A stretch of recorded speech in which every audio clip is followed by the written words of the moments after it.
Welcome to another edition of Greenbelt in Focus, a public affairs program produced by Greenbelt Access Television.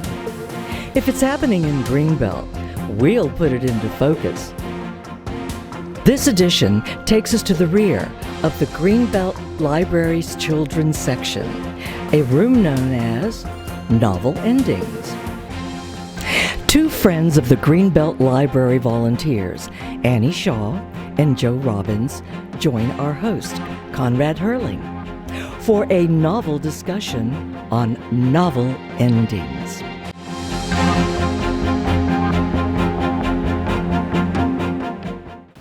Hi, this is Konrad Herling, and this is Greenbelt in Focus, a program created and produced by our local volunteer organization, Greenbelt Access TV. We cover what makes Greenbelt tick, its organization, different movements that involve our 25,000 residents, be it a commitment to our history, our environment, or our history and culture. We have covered the Democratic Club, and now today the Friends of the Greenbelt Library, and our next organization might be the one that you're in, or have been thinking about joining. For each organization or cause-related group, we ask why folks are so committed, and we will do so today as well. Today, we learned about volunteers for a very interesting organization, Friends of the Library. With us here is the president of the Friends of the Library, Annie Shaw, and also the treasurers of the same organization, Joe Robbins. We'll ask both of them what prompted them to join Friends. I guess I would say Greenbelt is a friendly community, but it's a great name for a great service that they provide. Annie Shaw, first let's turn to what makes you tick. Why did you get involved with this organization? I'm passionate about books and reading and libraries, and I think at one point I spoke to someone on the library staff and said, how can I become involved? And I was told, well, you have to go through the Friends of the Greenbelt Library, and at the time the treasurer was Marcia Volt. And at that time, this was post-pandemic, there were actually only 2 volunteers with the Friends of the Greenbelt Library, Barbara Rondeau, who's been with them for 20 years, and Marcia Volt, who's been there for 30 years. Right. And Marcia recruited me. And did she do that at the Greenbelt Labor Day Festival? No. But here at the library? Here at the library. Okay. They arranged, the library staff arranged a meeting between the 2 of us. Mm-hmm. And that seemed to have worked pretty well. Yes, because, I went to a meeting and then I was elected president. Wait a minute. Was it a well-financed campaign? Oh, yes, absolutely. Oh, very good. And then I think Marcia also recruited Joe. Fantastic. She actually had her eyes on you, Joe, as someone who she would turn over being treasurer for, since she had run the finances for 30 years. Yes. And what is wonderful about this experience in this interview is that we're going to get at least a glimpse of the last 50 plus years that the Greenbelt Library has been operating. But in any event, what, in your experience so far, what have been the highlights and what have been some of the challenges that you're wrestling with? Highlights. Speaking to people who are donating books to the library, I have to tell you, and Joe, you've experienced it too with people you've received donations from. They give you their life story of why they're committed to the Greenbelt Library. I had a young man who was basically in tears. He was donating his father's books that had been stored in his garage for several years. It was time to let him go. And he wanted to give them to the library because his father was passionate about the library. And literally he had tears as he unloaded the books from his car to the library cart outside the library. That connection, that's part of the positive that you get from this. Yes. And I've met friends. I've made friends from Mhm. people who have donated books, and it's hearing the people's stories. Even coming in and seeing a woman reading to her children, sitting in the rocking chair, sometimes reading reading to her children, and it's a pleasure. It's a pleasure, and people tell you the books that they're really interested in. A man today was saying, these are the types of books I'm interested in, and I see him almost every day that I come in. He's interested in the eras of history he's interested in, the types of film books about film people that he's interested in. You learn about people. And then when that happens, does that then result in you sometimes perhaps expanding your array of interests? You're saying, hey, that person really is into this. Let me check it out. Or do you have time to do that? Sometimes, but what it makes me do is we have limited storage. So Mhm. it's then I try to figure out what books we have in storage that I can bring in. And Gotcha. Right. because we have this is it. We have these shelves. So if someone was in here wanting cookbooks and said, well, do you have more? And I said, yes, but I either need another shelf to put in right here, or I need to have more of these books sold so I can bring books in. And all the books that are here in this part of the library, in this library in itself, they're all the result of folks that have donated those books? Not all of them. Some of the books are discards from the library. And so right now we have a number of teen books that were just discharges from the library. And so we have those, but then the rest are donated books. Yeah, well, very good. And then, Joe, as a treasurer, what have been, just as I did with Annie, what have been some of the positives of that experience, and what are the challenging, sometimes negative aspects? Of being a treasurer? Mm-hmm. Well, I know it's probably self-evident. The positive, yeah, we're raking in this money. No. Yeah, we have a huge pot to fund special library events, even supporting staff in small but significant ways. Mm-hmm. And Annie can probably talk a little bit more about some of the events we've done, but so that's the positive. And the events I talk about are usually not funded. They're not part of the budget. Mm-hmm. Right? Is that right? That is correct. Okay, so that's handy, right? So as far as being a treasurer, there's no downside to it. That's all. We're just pulling in whatever donations people can afford to give. And we do have a price list, but we're not going to deny anybody's donation whenever they give, especially if they give us more. And now, exactly. Yeah. And I know from a previous discussion that Marcia Voigt, who's I know from her long time commitment to the Labor Day Festival, and of course, slowly kind of getting back to hopefully where we were with that festival. But I know how convincing Marcia Voigt can be. I have had personal experience with that. But now, was there something also that you said, oh, why not? Or how did you react when she was trying to kind of pull you into this? Actually, my memory goes back to when I first emailed library staff and saying I'd love to volunteer. That was during COVID. Of course, that was not part of the program then. And so I think Rebecca was the one who was a librarian 3. Yes. Who was here on staff, had just told me, just wait, we'll see what we can do. And that went for about a year. Oh, wow. Back and forth, back and forth. Finally, I think she connected with either when you were starting to come on, she says, I have an opportunity for you. I don't think I ever met Marcia until we actually did the transfer of the treasurers.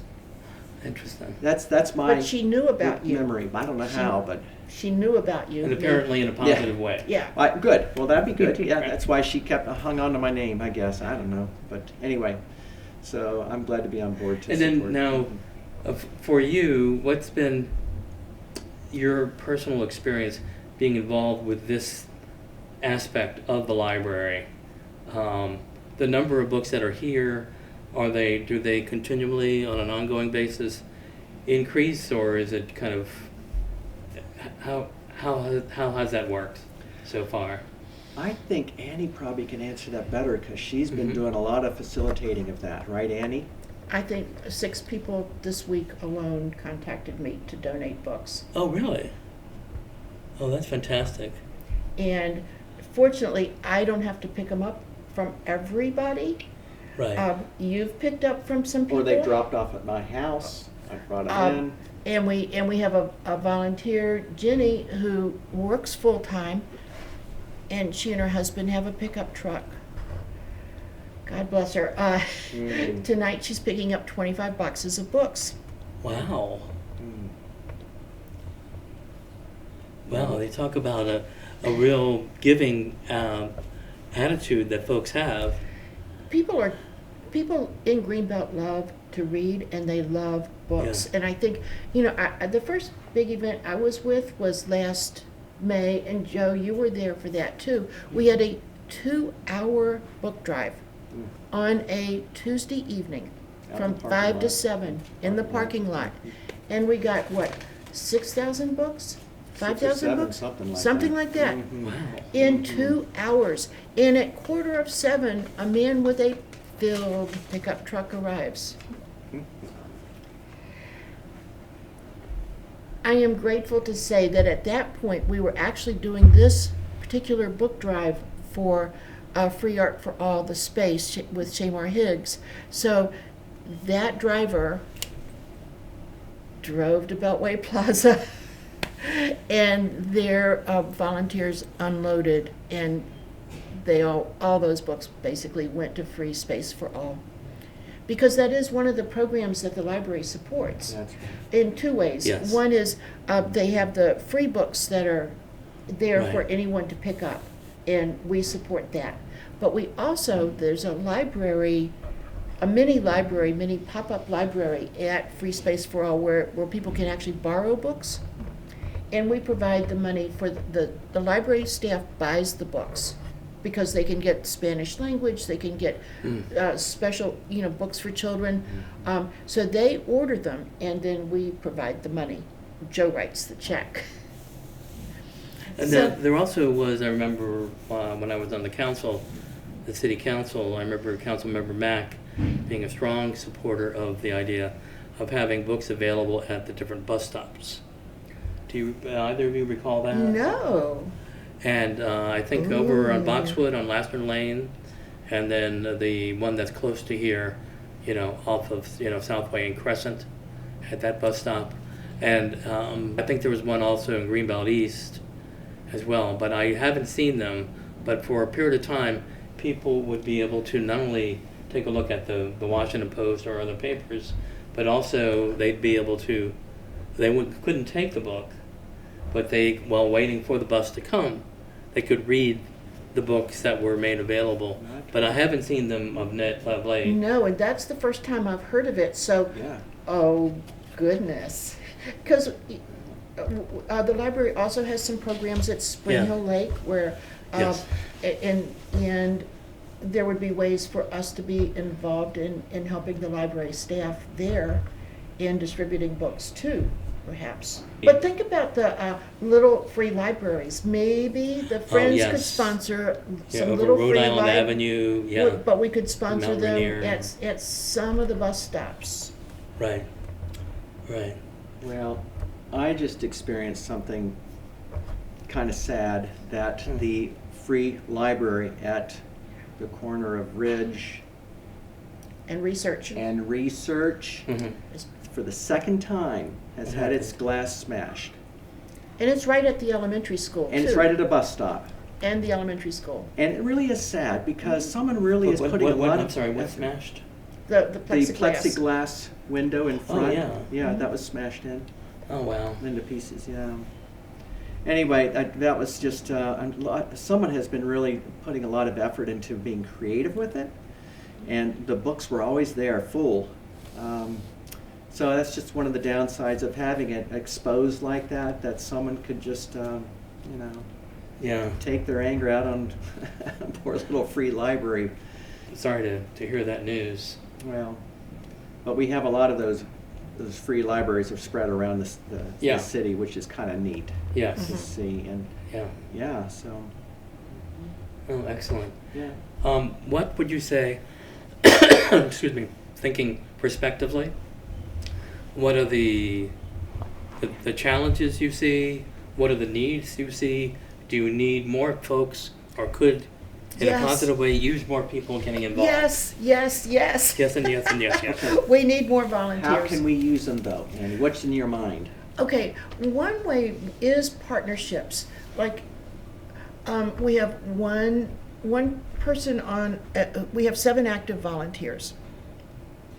Not everybody can drive at night, and other people work full time. So, but we need people who are willing to forge partnerships with other organizations. Like if we had someone to be a partner with the space, then anytime they needed books, they could take them to them. That wouldn't be on me necessarily. When we were getting started again, because one of our volunteers, Barbara, is also the librarian at St. Hugh's, and they donate books after their semi-annual book drives. Holy Cross Lutheran's thrift store, where I also volunteer, they donated a lot of children's books to us when we were starting up again.